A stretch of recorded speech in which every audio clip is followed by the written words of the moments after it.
In Slavic mythology,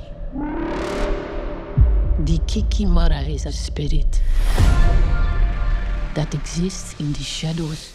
Hi and welcome back to Real Reviews, where today I'm having a look at Ballerina. That's right, In the World of John Wick is back, but this time John Wick is replaced by Ana de Armas as Eve. This Len Wiseman directed spin-off is absolutely awesome in every conceivable sense. It stars McShane, Norman Reedus. You've also got Lance Reddick in his last ever screen role, and Anjelica Huston amongst others. So let's dive in and find out what all the fuss is about. It's up to you to choose.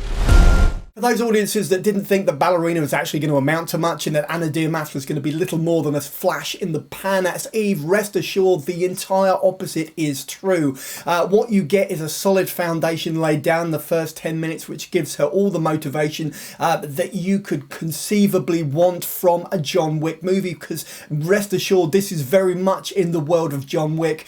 Yes, it is directed by Len Wiseman, but ultimately there are enough hallmarks, enough touchstones across this particular installment of the universe, of the franchise, to make it worthwhile. Ian McShane is solid and he has a reason to be there. Lance Reddick in his last ever screen role is short-lived but essential, and de Armas really delivers. Not only does she deliver in terms of the character, which some people might call it a stilted performance, but ultimately if you look back at Keanu Reeves as John Wick, he's not exactly stretching the envelope in terms of performance, so she really delivers as Eve. You've also got Anjelica Huston there, who reprises her role from episode 3 and 4, or parts 3 and 4, however you want to call it. And ultimately what you get is a well-rounded story. But is there anything else to Eve, to Ballerina, than simply Ana de Armas kicking ass? Let's find out, shall we? Welcome to the Continental. Checking in. I'm looking for the tribe with this mark.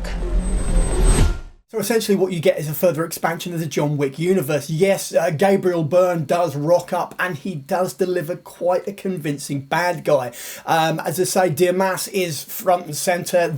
Ultimately the stunts are the thing. The invention behind the onslaught of carnage is also pivotal. And when you've got people like Len Wiseman behind the camera directing it, bearing in mind he's got his legacy includes the Underworld franchise as well as Die Hard 4, at least you're in safe hands. You also get some form of emotional payoff. Keanu Reeves is in this film for much more than a blink and you'll miss it sort of cameo, which is awesome, which sort of gives the film itself authenticity, whilst obviously expanding it and leaving the door wide open for a sequel should this do the numbers. The fact that it's being promoted by Tom Cruise alongside Mission Impossible: The Final Reckoning is not going to do any harm, but ultimately the question is, does Ana de Armas stand up? Does she deliver as an action heroine for a new franchise? Is she able to expand the John Wick universe? And I think maybe the answer is yes.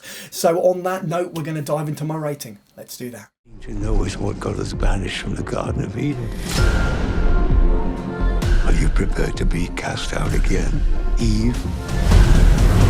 So I'm going to be giving Ballerina 4 out of 5 on the big old 5 scale. Why? Because ultimately it delivers against all the odds of people that maybe were under the impression this was going to be like a flash in the pan, that this wasn't going to be something that could measure up, that ultimately this was just going to be another cash grab exercise. You will be sorely mistaken. You have been undermined, and ultimately you're going to be quite surprised by it. So I would recommend checking this out in cinemas as soon as humanly possible. On that note, I'm going to dive into my trailer. Let's do that. Yes.